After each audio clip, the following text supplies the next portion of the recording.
Yeah, we were competitive, yeah. Not openly, but we later admitted, yeah, so Paul's written a good one there, I better get going. And I would similarly, that's a bit good, right, here we go, come on. Paul McCartney, a rock legend and one of the most iconic members of the Beatles, is celebrated for his incredible success.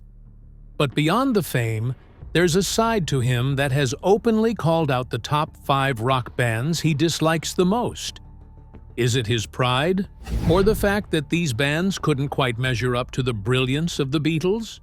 Or perhaps it's the constant comparisons to his band that finally pushed him to speak out.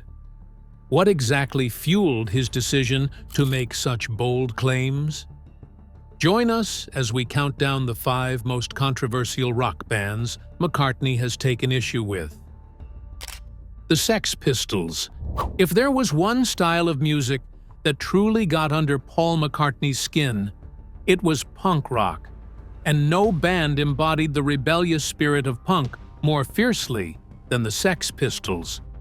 When the notorious 4-piece group erupted onto the music scene in 1976 with their raw, aggressive sound and anti-establishment ethos, McCartney was reportedly furious.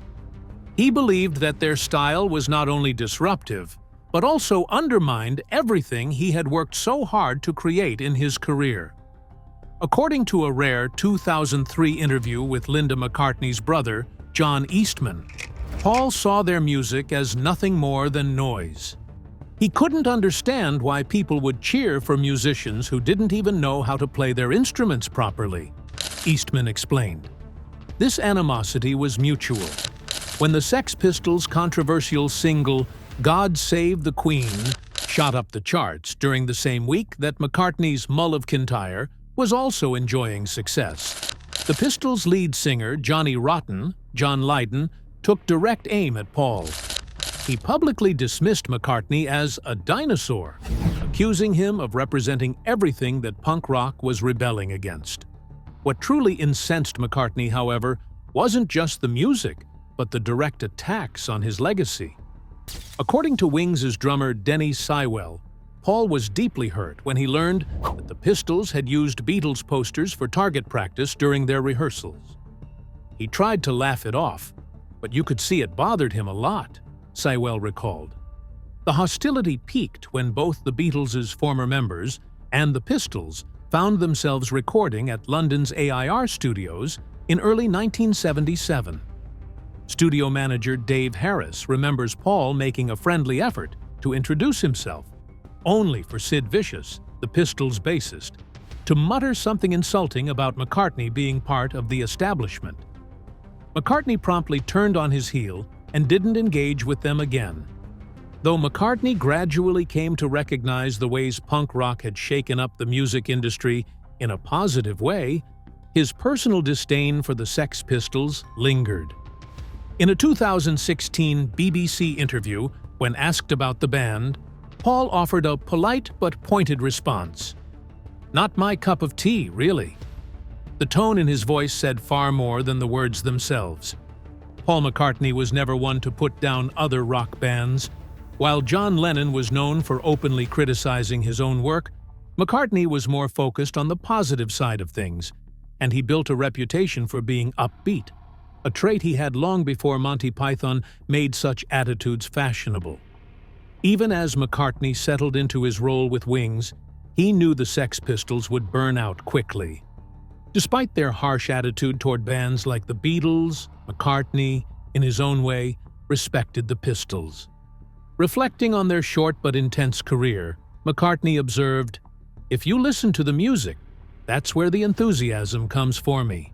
It took kids like that, and the energy they brought to it, to really rock out. I don't care about the publicity, because that was always going to fail from the start." The Sex Pistols, a punk rock band from England, formed in London in 1975. Although their active years in the late 70s were brief, spanning just 2.5 years, they left an indelible mark on popular music. They played a pivotal role in sparking the punk movement in the UK and later inspired countless punk, post-punk, and alternative rock bands. Their provocative fashion choices, bold hairstyles, and rebellious image helped define the early punk culture. The original lineup of the Sex Pistols included singer Johnny Rotten, John Lydon, guitarist Steve Jones, drummer Paul Cook, and bassist Glenn Matlock. In early 1977, Sid Vicious replaced Matlock on bass.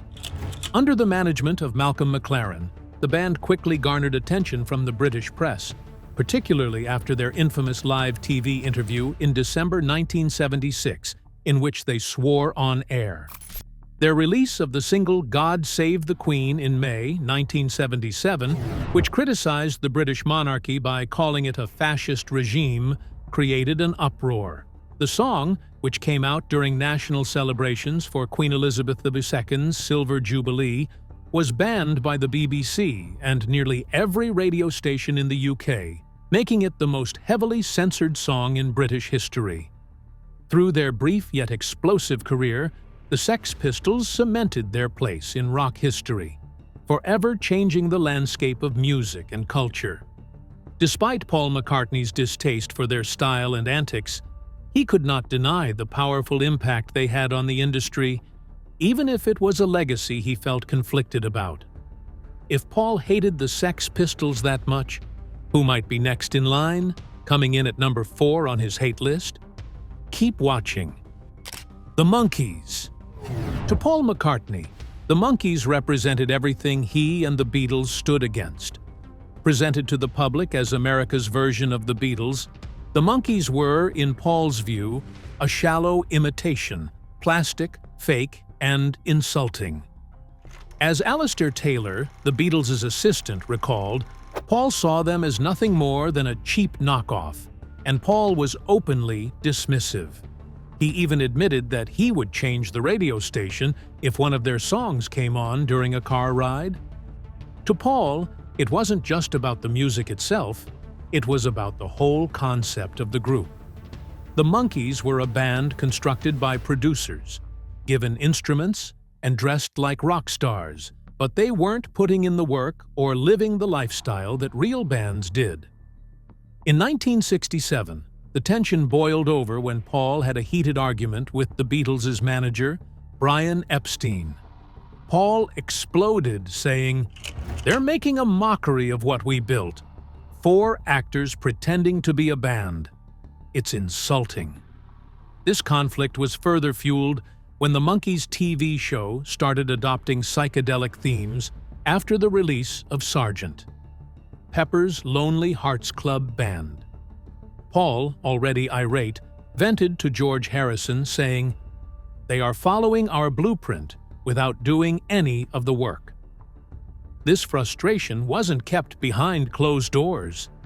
In 1968, at a party in Los Angeles, when Mickey Dolenz of the Monkees tried to approach Paul for a conversation, Paul turned his back and walked away mid-sentence. Dolenz later admitted, "I don't think he ever accepted us as legitimate musicians."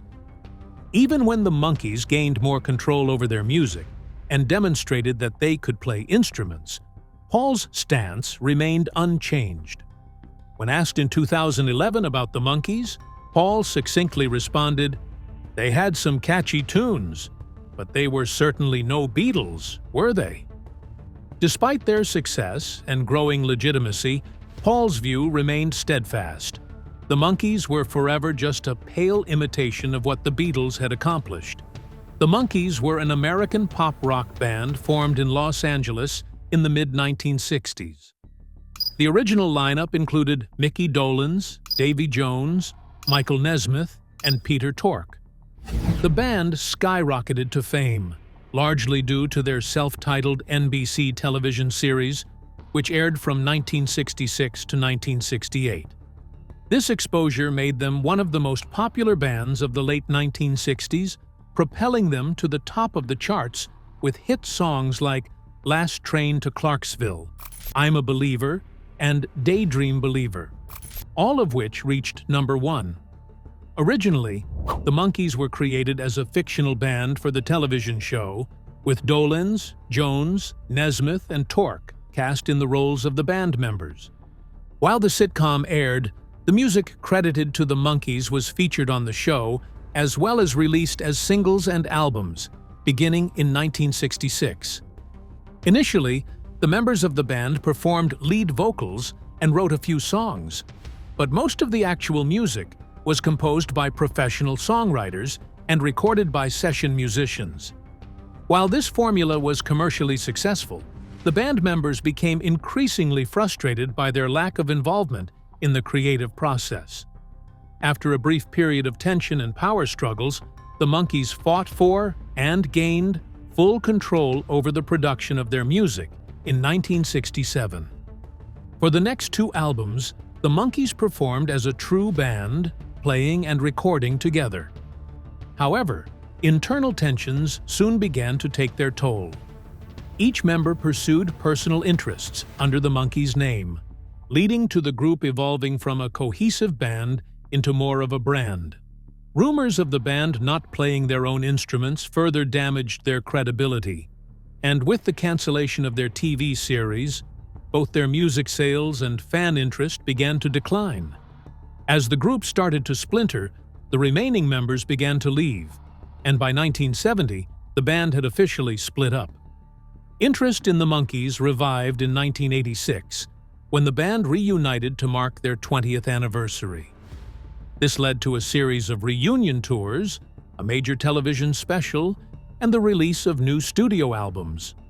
However, after the death of Davy Jones in 2012 and Peter Tork in 2019, Mickey Dolenz and Michael Nesmith embarked on a farewell tour in 2021. Tragically, the tour came to an end just before Nesmith's passing later that same year, leaving Dolenz as the last surviving member of the iconic band. The Monkees' journey, though initially marked by criticism and imitation in the eyes of Paul McCartney, would go on to be remembered for their own unique contribution to pop music and their lasting impact on pop culture, even as the members evolved and separated. The countdown continues. Let's dive into number 3 on the list of rock bands Paul McCartney couldn't stand. Oasis. Between 1994 and 1998, Oasis achieved unprecedented fame, solidifying their position as one of the most influential British rock bands of their generation. Many of their songs from this period have remained timeless, continuing to resonate with listeners worldwide. The Gallagher brothers, Noel and Liam, were known for their bold and sometimes abrasive personalities, which frequently led to clashes with other artists. It was no surprise, then, that Oasis had their share of critics. Among their most notable detractors was Paul McCartney, who did not hesitate to express his disapproval of the band's behavior and attitude. McCartney was particularly irked by Oasis's constant attempts to compare themselves to the Beatles. Noel Gallagher, the band's chief songwriter, had made several comments about the Beatles that McCartney found dismissive and lacking in respect. McCartney didn't hold back during Oasis's rise to fame. He was one of the most vocal figures in criticizing the band. He felt that their music lacked originality and that their egos were inflated. "They don't mean anything to me," McCartney once remarked bluntly. While he did acknowledge that Oasis were young, fresh, and capable of writing strong songs, he believed their greatest misstep was their bold claim that they would be bigger than the Beatles. According to McCartney, such a statement had been made by others in the past, but it always led to failure. Saying, "You'll be bigger than the Beatles," he warned, is like placing a curse on your career. When Oasis first broke onto the music scene in the mid-1990s, many fans and media outlets believed the band was destined to take the Beatles' place as the dominant force in British rock. With their swagger and brash attitude, the Manchester-based band sought to reshape the iconic Liverpool sound of the Beatles, making it louder, bolder, and more relevant to the present. They weren't just creating music, they were making a statement. However, despite the praise they received from fans and the media, not everyone was impressed. Beatles legends George Harrison and Paul McCartney were openly critical of Oasis, and they didn't try to hide their opinions. They spoke plainly and critically, sharing their disappointment with anyone who was interested. To add fuel to the fire, Rolling Stones icons Keith Richards and Mick Jagger also offered biting remarks. Criticism is never easy to take, but when it comes from the very legends you admire, it cuts even deeper. Nevertheless, Oasis refused to back down. In 2016, Liam Gallagher confidently stated, "What Oasis did in 3 years took the Beatles 8, a remark that reflected his pride in their rapid rise to fame. The band also paid tribute to the Beatles in their own way, sampling John Lennon's voice in their song I'm Outta Time from the album Dig Out Your Soul, which NME described as floating along on psychedelic Beatles waves. During a preview screening of the Beatles, Get Back, Noel Gallagher spoke candidly about the constant comparisons between Oasis and the Beatles, saying, "When Oasis started, we got so big we were compared to the Beatles in terms of size and, embarrassingly, musically as well." His comment revealed both pride and a touch of humility, acknowledging the heavy weight of those comparisons while also recognizing the monumental shadow cast by the Beatles' legacy. Oasis was formed in Manchester in 1991 and quickly became one of the most prominent bands in the Britpop movement. The original lineup included Liam Gallagher, lead singer, Paul Bonehead Arthurs, guitar, Paul Giggsy McGuigan, bass guitar, and Tony McCarroll, drums. A few months later, Liam invited his older brother Noel Gallagher to join as the 5th member of the band. Noel quickly became the primary songwriter and creative force behind the group, taking charge of writing most of the songs for their first 4 studio albums. Oasis is widely regarded as one of the most important and successful bands in the history of Britpop, leaving a lasting impact on the music world. Their rapid rise, swaggering confidence, and bold claims about their place in rock history may have provoked criticism from some of the most respected names in music, but Oasis remained steadfast in their belief that they were reshaping the British rock scene in their own image. Their legacy, however, is a complex one, marked by both immense success and the friction that came from challenging the musical giants that came before them. We're getting closer now.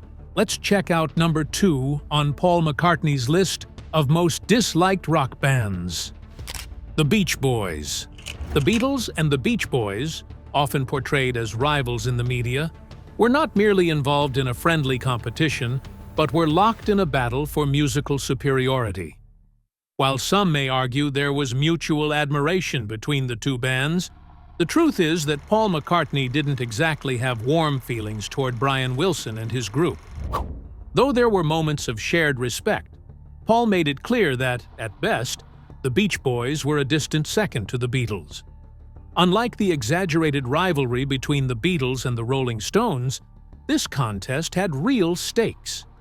The Beach Boys did their best to keep up, but it was clear to Paul that the Beatles were always ahead of the curve. The rivalry took root in 1965 when Rubber Soul arrived. This album wasn't just a step forward for the Beatles, it was a monumental leap that pushed the boundaries of pop music. In response, Brian Wilson, eager to match this new level of sophistication, scrambled to create Pet Sounds, which he later claimed was a direct response to Rubber Soul. But Paul wasn't impressed. While he acknowledged the effort, he couldn't shake the feeling that the Beach Boys were always playing catch-up to something the Beatles had already mastered. Even with the release of Pet Sounds, Paul was not swayed. He thought the album was nice, but it fell short of what Rubber Soul had achieved. It wasn't that Paul didn't respect the music, it was the hype surrounding it that he couldn't buy into. While Pet Sounds was groundbreaking in many ways, it felt as though the Beach Boys were always a few steps behind, attempting to catch up to something Paul and the Beatles had already effortlessly accomplished. The clash between the two bands wasn't just about musical styles, it was about who was innovating and who was imitating. The Beatles were constantly rewriting the rulebook with each release, while the Beach Boys' efforts to replicate Rubber Soul felt like a pale imitation, no matter how many session musicians Wilson enlisted to bolster his sound. For Paul, the turning point came with Rubber Soul. It wasn't just a leap for the Beatles, it set a new standard for pop music as a whole. When Brian Wilson responded with Pet Sounds, it only confirmed Paul's belief that the Beatles had created something entirely new, something Wilson couldn't quite match, no matter how hard he tried. The rivalry turned personal in 1964 when the Beatles made their explosive debut in the American market with I Want to Hold Your Hand. Brian Wilson, already feeling the pressure, had a reaction that confirmed how deeply the competition ran. I flipped. It was like a shock went through my system, he said. Paul could hardly contain his cynicism, noting how much Wilson seemed to chase after every move the Beatles made. By the time I Get Around hit #1. It wasn't really a victory for Brian Wilson, but rather an attempt to match the level of success the Beatles had already reached. The Beach Boys' biggest hit was still trapped in the safe confines of surf and car songs, and it wasn't until they tried to evolve and create something more sophisticated that they began to approach the level the Beatles had already achieved with ease. Meanwhile, A Hard Day's Night marked the Beatles' shift away from the simple pop of their early years. While the Beach Boys struggled to make I Get Around into something more, the Beatles were already working on deeper, more layered tracks like If I Fell and Things We Said Today, songs that pointed to a more introspective direction.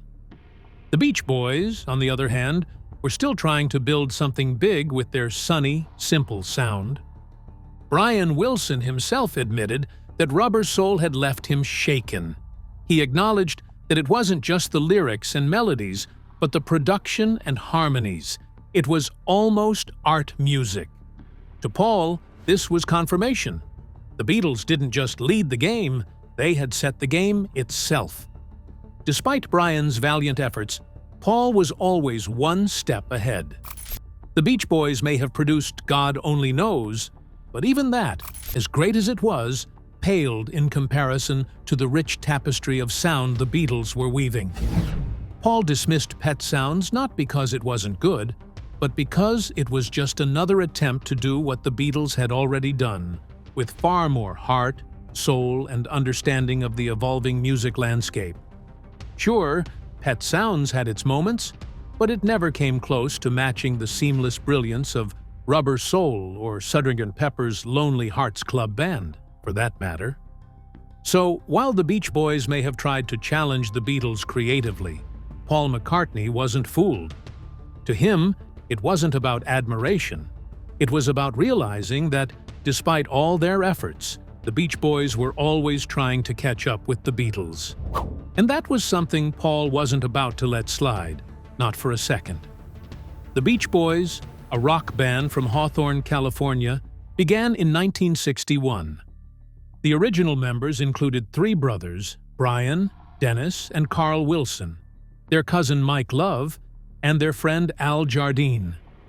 Known for their smooth vocal harmonies, songs about teenage life, and creative musical ideas, the Beach Boys became one of the most important and influential bands in rock music history.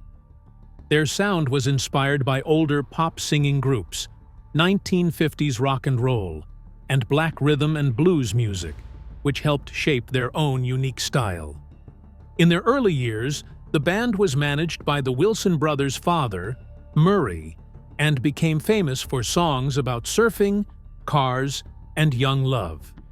In 1963, they achieved their first national hit with Surfin' USA, swinging to a string of top 10 hits that embodied the carefree California lifestyle. This California sound helped them stay popular during the British invasion. In 1965, with the Beach Boys today, they began to shift away from beach-themed songs and started to focus more on personal lyrics and richer, more intricate music. The release of Pet Sounds in 1966 along with the single Good Vibrations, cemented their place as true innovators in rock music. Today, both are seen as some of the most important and influential works in the history of popular music. However, after the collapse of the Smile Project in 1967, Brian Wilson slowly stepped back, and other members of the band took on more leadership roles. And now, the moment we've all been waiting for, let's reveal the band that tops Paul McCartney's list of most disliked rock groups. The Rolling Stones. The legendary rivalry between the Beatles and the Rolling Stones defined an entire generation. Yet behind the public-facing competition, things were often far more personal than fans realized. While both bands presented a united front, appearing as friendly rivals, Paul McCartney subtly took digs at the Stones throughout his career. In a 1968 Abbey Road session, McCartney reportedly told producer George Martin, "I've always thought the Rolling Stones were just a blues cover band that got lucky."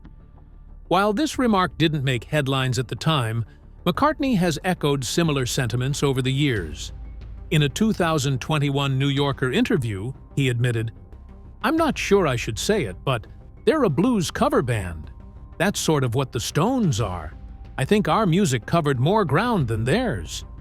Mick Jagger, never one to shy away from a response, jokingly remarked that the Beatles were a four-piece band with only one drummer, while noting that the Stones were still selling out massive stadiums. Paul's frustration seemed to stem from his belief that the Stones were often imitating the Beatles. According to Peter Brown, a former Apple Records executive, Paul always felt the Stones were playing catch-up, releasing albums with similar themes just months after the Beatles had already made creative strides. One of the most telling examples of this tension arose in 1969, when John Lennon briefly considered producing a Rolling Stones album. Studio engineer Jeff Emmerich recalled McCartney being visibly annoyed by the idea, questioning why John would devote time to helping the Stones when the Beatles still had plenty of their own projects to focus on. Although McCartney has occasionally praised specific Rolling Stones songs, the competitive edge between the two bands has never fully dissipated. In 2016, when Rolling Stone magazine revisited the rivalry, Paul's response, while diplomatic, still held a sharp undertone. "They are a great band, but they're just not the Beatles." The rivalry between the Beatles and the Rolling Stones wasn't only about competition. It was also deeply personal for Paul McCartney. In the early years, the Beatles helped the Rolling Stones gain momentum, even giving them the song "I Want to Be Your Man." Paul would often express admiration for Mick and Keith, calling them a proper band. However, as the Beatles gained global fame, Paul noticed a shift in Mick's attitude. Mick would still act friendly, calling him mate, but behind his back, things were different. In 1970, during a meeting in New York, Mick Jagger told a writer that the Beatles were just a pop band, while the Stones were the real deal. This remark stung Paul, though he didn't react publicly at the time. He didn't forget it, however.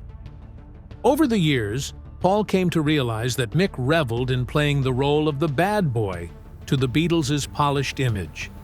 Yet, behind the scenes, Mick would often seek out photo opportunities with the Beatles or perform with them only when it benefited him.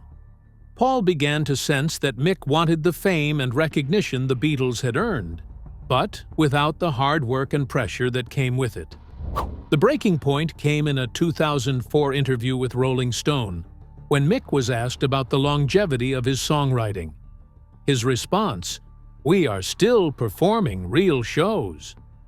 The Beatles, well, Paul performs ballads, made Paul laugh, especially considering that these ballads had broken records and influenced generations.